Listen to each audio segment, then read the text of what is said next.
Bonjour à tous et bienvenue dans cette nouvelle vidéo. Aujourd'hui, on va faire un focus sur les énergies du mois de février 2023 pour le collectif et puis il y aura un petit zoom sur les énergies de la France. Avant de commencer, je vous invite à vérifier si vous avez bien les notifs qui sont activés. Pour les personnes qui ne sont pas encore abonnées, vous pouvez le faire avec grand plaisir, rejoignez-nous.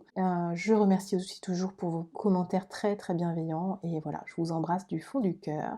Voilà, pour ceux qui souhaitent des guidances personnalisées, vous retrouvez dans le menu déroulant en bas de cette vidéo mon agenda Calendly. Vous pouvez prendre directement rendez-vous, choisir le créneau qui vous convient. Et puis moi, je reviens vers vous dans la foulée. Un petit peu comme d'hab, je vais mettre un casque qui n'a pas de connexion. C'est juste que ça me préserve du bruit. Ça arrive et du coup, c'est plus confortable pour moi. Allez, c'est parti. Alors, j'ai des mots qui me viennent. Mensonge, cruauté, débat, déclassification, point d'honneur, résistance, ambivalence. Ok. Des foules.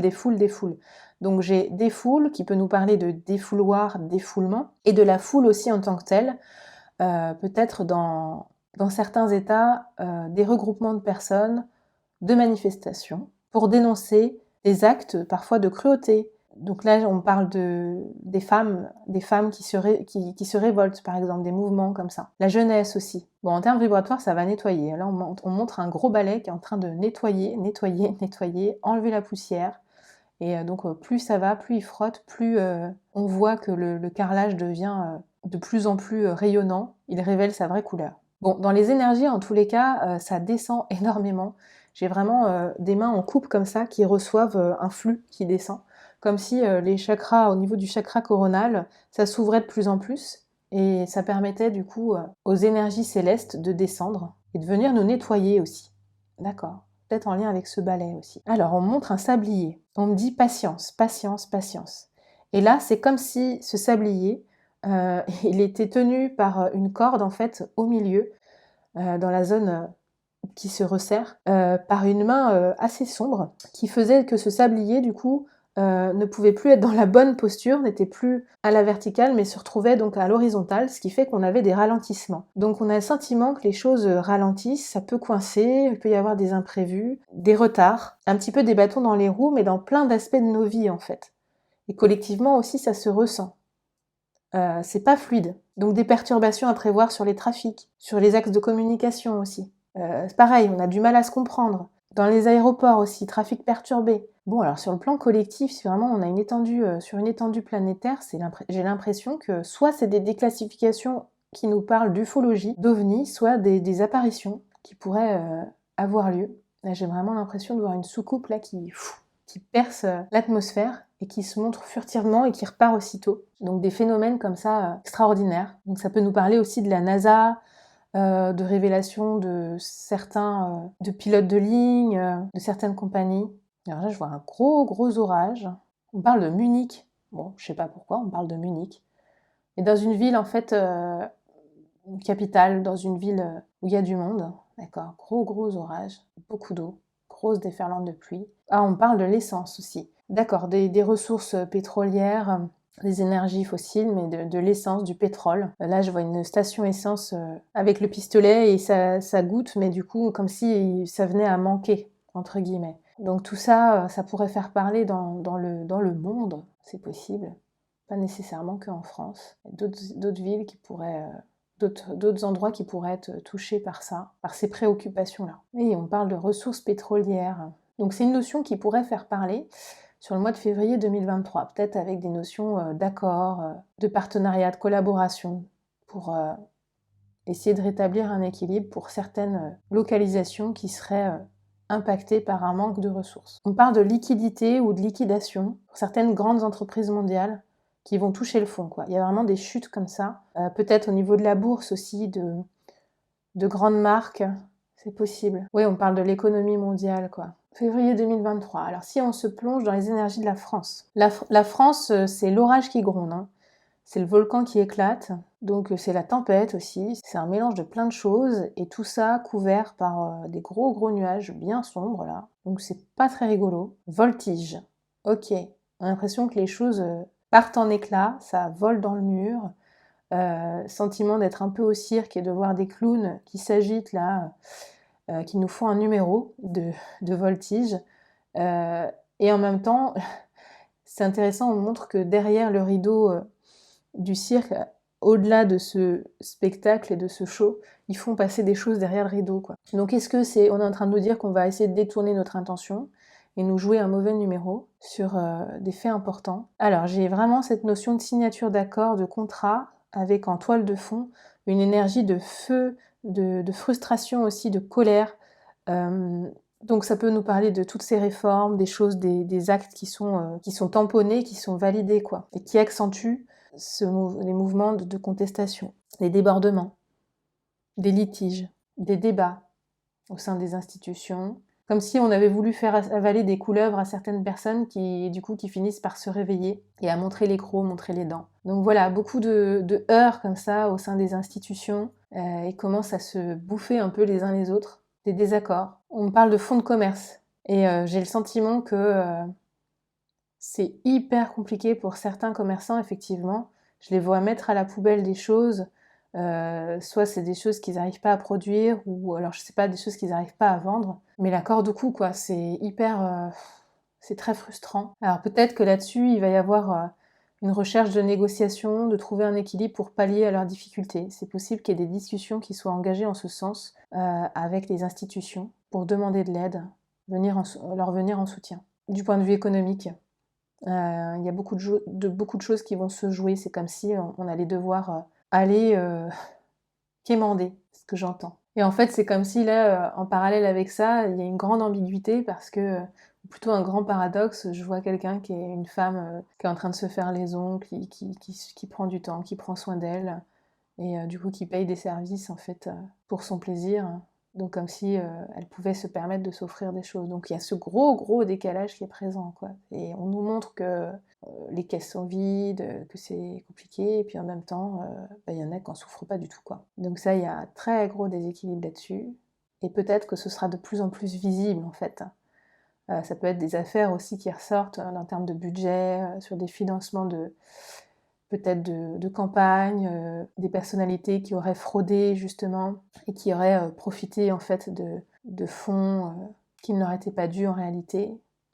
Voilà, on peut nous parler aussi de fraude fiscale, des paradis fiscaux. Voilà, il y a vraiment toute cette notion-là qui est en lien avec l'argent, avec des scandales, c'est vraiment sur le feu, et février, ça va pas manquer à ce niveau-là. Allez, on va prendre des cartes. Alors, intéressant, à la coupe, on a la lumière, encore une fois, mise à jour, révélation. Il y a des sujets comme ça éclatants qui jaillissent, qui nous préoccupent. En tout cas, on n'a que ça en ligne de vue. Et en face de ça, on a l'arbre de vie qui peut nous parler des ressources justement, ça peut être des denrées, ça peut être aussi les énergies en lien avec la terre, les énergies fossiles. Ça peut aussi nous parler d'une cause environnementale, de la nature, et au-delà de ça, donc des denrées, hein, des récoltes, du domaine de l'agriculture aussi.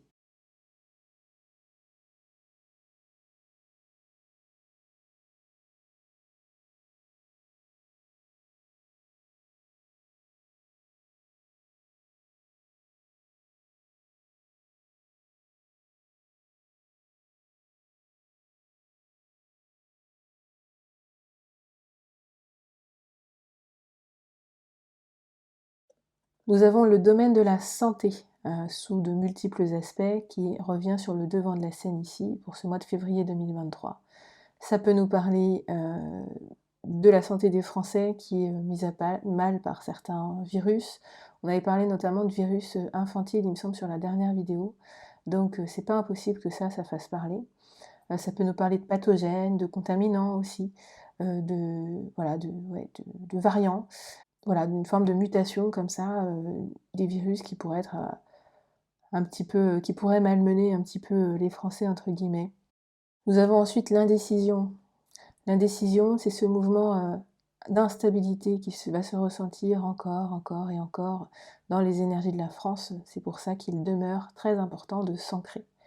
Sur les énergies de la France, on a le monde effondré qui nous parle encore une fois un peu plus du pays qui est en train au niveau de ses ressources, de ce qu'il est, de toutes ses structures, qui est en train de vaciller et de montrer des signes de faiblesse de plus en plus parlants, évocateurs, qui laissent entendre qu'on est sur une voie de déclin, clairement. ça se traduit dans les villes, d'accord? Donc du mouvement dans les villes, ça c'est clair que ça va continuer à remuer, c'est très inscrit.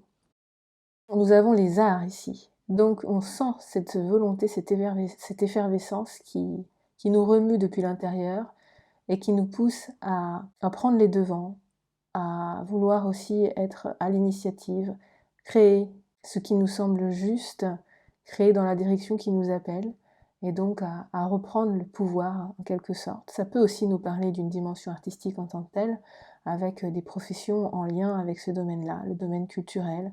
Ça peut aussi nous parler de l'éducation, et du domaine de l'éducation nationale. Ça, c'est possible. Le monde animal qui nous parle des instincts, justement, parfois des bas instincts, donc qui nous pousse à agir parfois et à nous retrouver dans des scénarios qui mettent à mal. Donc ça peut être dans les mouvements de contestation, de foule, peut-être des débordements aussi. On peut aussi nous parler de la cause animale, agroalimentaire. Ça, on en avait parlé, il me semble, sur les énergies du mois de janvier, et c'est intéressant de voir ce qui se passe aussi avec les fameux insectes. Et donc ça continue à faire parler, à mon avis, sur ce mois de février. Le dépouillement, ici on a la période d'automne, mais c'est vraiment ici ce sentiment de perte, en fait. Donc ça peut nous parler de difficultés aussi à propos de certaines denrées, une invitation à se détacher en tout cas de la matérialité d'une manière générale, et aller vers des choses simples. Une espèce d'épuration aussi, qui se manifestera à travers ça. Si on va purement sur l'énergétique, on a d'abord les liens toxiques, qui nous parlent vraiment de liens de dépendance, de liens aussi un petit peu à l'image d'une momie, qui viennent nous contenir et faire qu'on n'est pas totalement libre de nos mouvements. Et avec ce ciseau, on voit cette volonté des Français à couper avec ces lianes, ces liens qui les enchaînent. Nous avons encore le domaine de la santé. On nous parle des maux physiques, des maladies aussi, très certainement, de faits qui mettent en résonance tout ce qui s'est passé avec la crise que l'on a vécue, et la mise en lumière, du coup, de plus en plus forte des conséquences que ça a pu avoir. Ça nous parle aussi de tout le personnel ici soignant que je vois, qui est aussi pic ou pas pic, qui se retrouvent dans des difficultés en lien avec leur structure qui est en train aussi pour certaines, qui sont en train de péricliter sur le plan public, j'entends. Donc très certainement aussi des mouvements de contestation de cet ordre-là, en lien avec cet univers-là. La malveillance, bon, c'est pas nouveau, hein, c'est quand même assez plombé. Je vous ai dit, j'avais vraiment le sentiment de gros nuages noirs qui s'épaississent de plus en plus. Donc voilà, donc nous, à nous de cheminer et de percer ces gros nuages avec nos colonnes de lumière. Voilà, et à rayonner, rayonner, rayonner. C'est à ça qu'on est appelé, c'est ce que j'entends. C'est intéressant de voir qu'on a à nouveau cette dimension artistique au sens créateur du terme. Donc est-ce qu'on a vraiment du personnel en lien avec l'éducation nationale qui se mobilise? Est-ce que c'est en lien avec la culture, les arts, des indépendants, des intermittents du spectacle? Là, je me pose la question. Et ça peut aussi tout simplement nous parler de notre propre créateur intérieur, encore une fois, qui a envie de nouveauté, qui a ce besoin de renouveau, absolument, et qui va vouloir manifester cela dans l'action, d'accord? On a la zone de rupture, la scission, qui est toujours de plus en plus grande. On a un grand fracas, et c'est intéressant, il me semble que j'avais vu ça dans la dernière vidéo, le sentiment que quelqu'un tape du poing sur la table, et que du coup la brèche comme ça se forme. Donc ça, c'est toujours aussi de plus en plus proche, ce point de rupture. Ok, on est en train de me parler d'écartèlement, quoi. C'est vraiment le fait d'être tenaillé, de sentir que la banquise, elle se brise à plusieurs endroits, de plus en plus, et on marche sur des œufs. On a le sentiment qu'à côté de cette zone de rupture, on a une forme de réussite. Alors là, je me suis vraiment questionnée, est-ce que du coup, c'est cette réussite qui crée cette brèche aussi, une réussite peut-être à faire passer certains textes, certaines réformes? Je me pose vraiment la question. J'ai appuyé ça. En tous les cas, en continuant, on avait vraiment le sentiment que sur cette réussite, ça crée une très forte crispation. Il y a un sentiment de trahison, il y a cette plaie qui est ouverte, donc comme si on avait un coup de poignard en fait qui était mis dans la chair. Et donc c'est douloureux. Cette zone de rupture, elle est encore plus manifestée ici avec le détachement, le deuil, quelque chose qui tombe comme ça. Donc là, sur les cartes en lien avec cette notion-là de retraite, sur cette zone de rupture aussi, on nous parle d'une dimension économique à mon sens, des denrées aussi, peut-être le prix des ressources, donc que ce soit les ressources pour se chauffer, pour se nourrir, pour l'eau aussi, enfin vraiment tout ce qui nous sert au quotidien pour avoir du confort.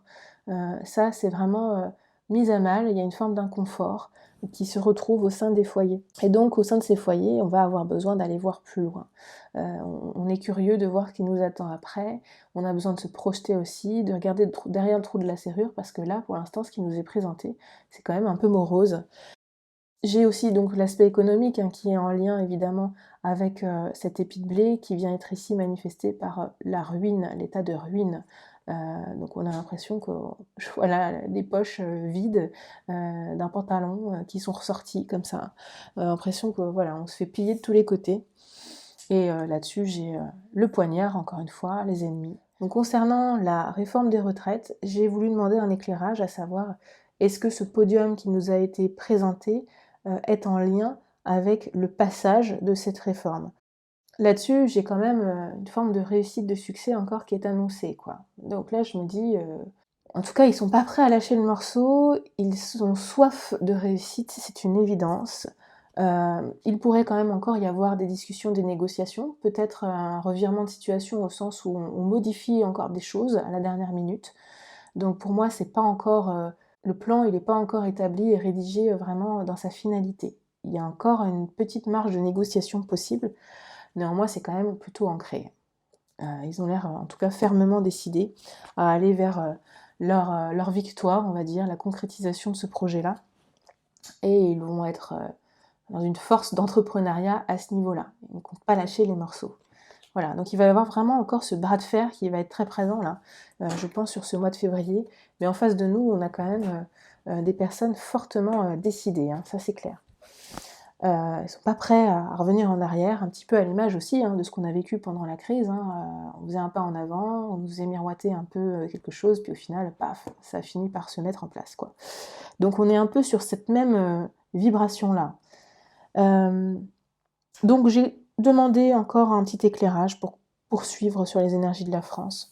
On a vraiment une invitation ici à être dans le lien, dans la fraternité, dans une forme de pacification autour de nous. Et on me renvoie l'image de colonnes de lumière là. La zone de rupture, la séparation, elle est aussi de plus en plus présente ici. Donc ça tranche. Ça c'est clair que ça tranche, puisque ici nous avons aussi le choix. Vraiment avec le coup d'épée, le glaive qui s'élève et qui tranche, qui prend des décisions. Donc très certainement des nouvelles en lien avec peut-être soit ces réformes, soit ces lois. On prend un axe, on prend une direction. En face de cela, nous sommes les initiés, c'est-à-dire que nous sommes dans l'épreuve. Nous sommes en train d'expérimenter les expériences qui nous sont donc soumises, proposées, mais qui nous laissent aussi, d'une certaine manière, le choix à nous d'orienter notre vision des choses, c'est-à-dire soit on se place dans l'angle de vue du Calimero et on se dit que c'est la fin du monde et que ça ne sert plus à rien de continuer, soit au contraire on se dit mais tout ça ce sont des belles opportunités, et ça met en lumière beaucoup de choses et en réalité c'est là qu'on va pouvoir prendre appui. Et ça nous conforte aussi qu'il y a des problèmes qu'on est appelé à dépasser. Je vous dis ça parce qu'on a vraiment l'inspiration du divin, comme si tout ça c'était une orchestration très très vaste en réalité, mais c'est vraiment la notion de plan au-dessus du plan qui se dévoile. Février 2023 nous parle donc de changement important. On a aussi cette eau là qui coule, qui coule, qui coule, donc ça je me pose toujours la question, est-ce qu'il va y avoir aussi des bouleversements climatiques, encore des événements climatiques tempétueux? Ce n'est pas impossible, mais on est sur une espèce de plaque tournante là, et tout vacille, c'est le sentiment que j'ai. Le guide, C'est celui qui nous montre la voie, ce guide intérieur, qu'on nous appelle aussi à aller contacter, demeurer dans le calme et dans le silence, et tout se passera bien, citons. Ok. Face à cette obscurité, à ce sentiment de contrainte, l'obscurité, elle est là, elle est derrière, elle a été présente aussi ici. Donc, on nous dit de nous laisser guider, en fait, par cette symbolique-là, et d'y croire aussi. Avec l'oracle de l'archange Michael, porte 111, évolution. Observez cette image de près. Elle représente un portail qui vous emmène vers les pas dorés de lumière d'un arc. Une fois ce point atteint, vous vous élèverez à un royaume de conscience encore supérieur. Ce voyage spirituel se produit en vous-même. En ce moment, vous êtes en train de vous élever à de plus hauts niveaux de confiance, de sagesse et d'amour. C'est un jalon significatif dans l'évolution de votre âme, un événement rare et majeur. C'est une initiation par laquelle vous êtes éternellement béni. Il y a des cycles de grande sagesse et d'amour depuis ce jalon-là. Bon, cette carte, elle nous confirme sur 2 éléments majeurs, qui est que le fait que cette guidance intérieure, elle est de plus en plus présente, qu'on est appelé à la laisser s'ancrer, se déposer comme ça, et que tout ça est vraiment une période de bénédiction à travers toutes les initiations qu'on reçoit sur notre chemin, sur le plan collectif. Cette vidéo est terminée, merci infiniment de m'avoir suivi. N'hésitez pas à commenter, à mettre un petit pouce en l'air si vous le souhaitez. Je vous envoie plein de bisous et je vous dis à très vite.